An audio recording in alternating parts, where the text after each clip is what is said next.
oyunculuk deyince ne anlıyorsunuz? Sahnede, perdede ya da ekranda izlediğiniz bir oyuncudan ne bekliyorsunuz? Bu soruları biri bana sorsa, iyi bir oyuncudan hayranlık uyandıracak bir metamorfoz beklerim diye cevap verirdim. Evet, metamorfoz. Yani güncel Türkçe sözlükteki Türkçe karşılığıyla başkalaşma. Metamorfoz sözcüğünü ve Türkçe'de başkalaşım anlamına geldiğini Kafka'nın ünlü eseriyle öğrenmiştim.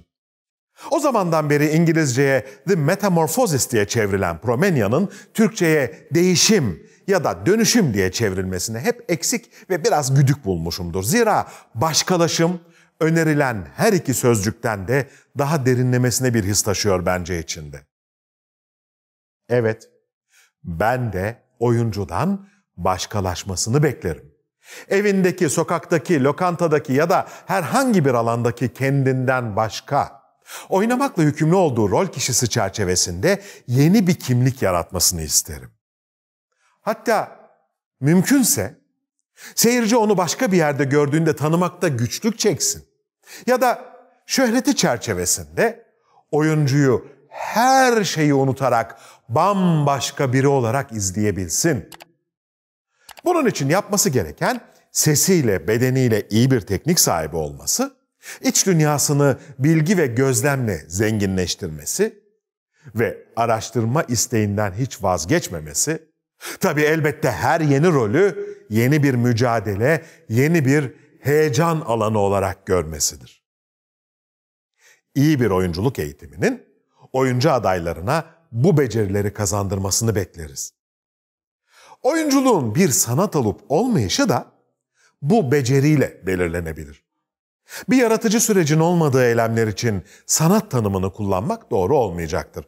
Sanat eylemlerinde icracı, uygulayıcı olmak da çok değerlidir ama olsa olsa bir yazarın yazdığı, bir yönetmenin tasarladığı bir öyküde sürekli becerileri dahilinde salt gerekenleri yapmak ancak zanaat olarak kalacaktır.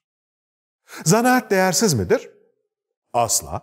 Uzun yılların emek ve çabasını ardında taşıyan çok önemli bir beceridir. Ama sanatın ihtiyaç duyduğu yaratıcılık kavramından uzaktır. Ustaca tekrarlanabilme niteliği taşır sadece. İşte oyunculuk alanında bu zanaat erbabından çok görebilirsiniz. Hatta bunların bir kısmı büyük oyuncu diye yer bile edinmiştir kendine.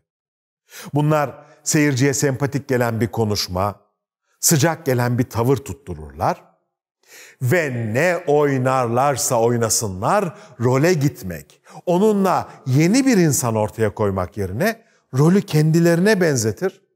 Hepsinde o aynı tavrı sergilerler. Ama her yeni projede çok tanıdık, hatta gitgide birbirinin aynı insanları izlemeye başlarız.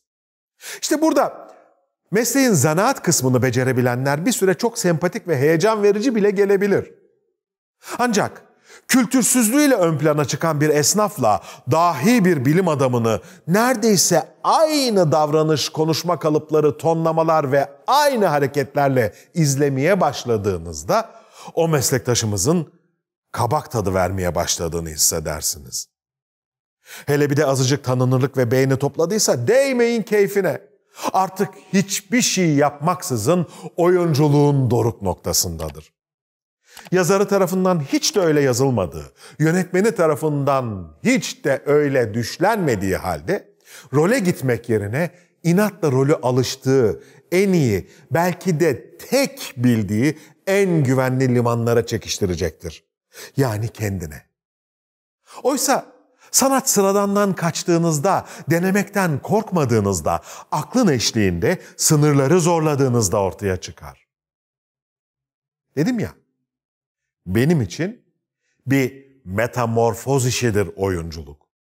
Ne kadar becerebilirim, ne kadar beceremem, onu benim takdir etmem olası da değil, olanaklı da değil, doğru da. Ama seyirci koltuklarına, yani bir tiyatro salonunun en zorlu yerine oturduğumda benim için çalışılmış, seçilmiş, sanatlı, hayranlık uyandıracak ya da en azından haz verecek dramatik eylemler görmek, heyecanlanmak isterim. Muhtemelen yakından tanıdığım birini bambaşka biriymiş gibi görebilmek. Hatta o 1,5-2 saatlik sürede aslında kim olduğunu bile unutabilmek isterim. Bütün bunlar da tiyatro eğitiminin oyuncuya kazandırmış olması gereken başkalaşabilme becerisine bağlıdır. Ama değerli olduğu kadar tehlikelidir de oyuncunun başkalaşabilme becerisi. Eğer sağlam bir kişilik, yüksek bir kültürel birikim, yaşama dair net tercihleriniz yoksa bu beceri boşlukları derhal doldurur. İçinden su boşalan sürahiye dolan hava gibi. İşte o zaman yaşamda metamorfoz yaşanır ki sahnede eksik becerili olmaktan çok daha acı bir durumdur.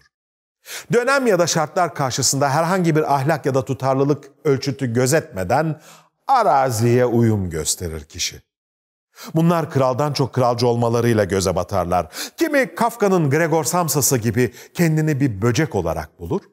Kimi Ionesco'nun kişileri gibi baskıya itiraz etmeyip yavaş yavaş gergedanlara dönüşür.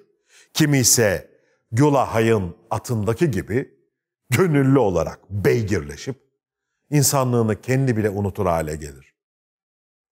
Genellikle mutlak erkin karşısında bu tepkiyi göstererek öncelerini bilenleri hayretlere gark edecek düzeyde başkalaşırlar. Dilerim her oyuncu sahnede başkalaşabilecek beceri ve olanakları bulur. Toplumumuzda sahne dışında metamorfoz yaşayan omurgasızlardan bir an önce kurtulur. Bir çift sözüm var.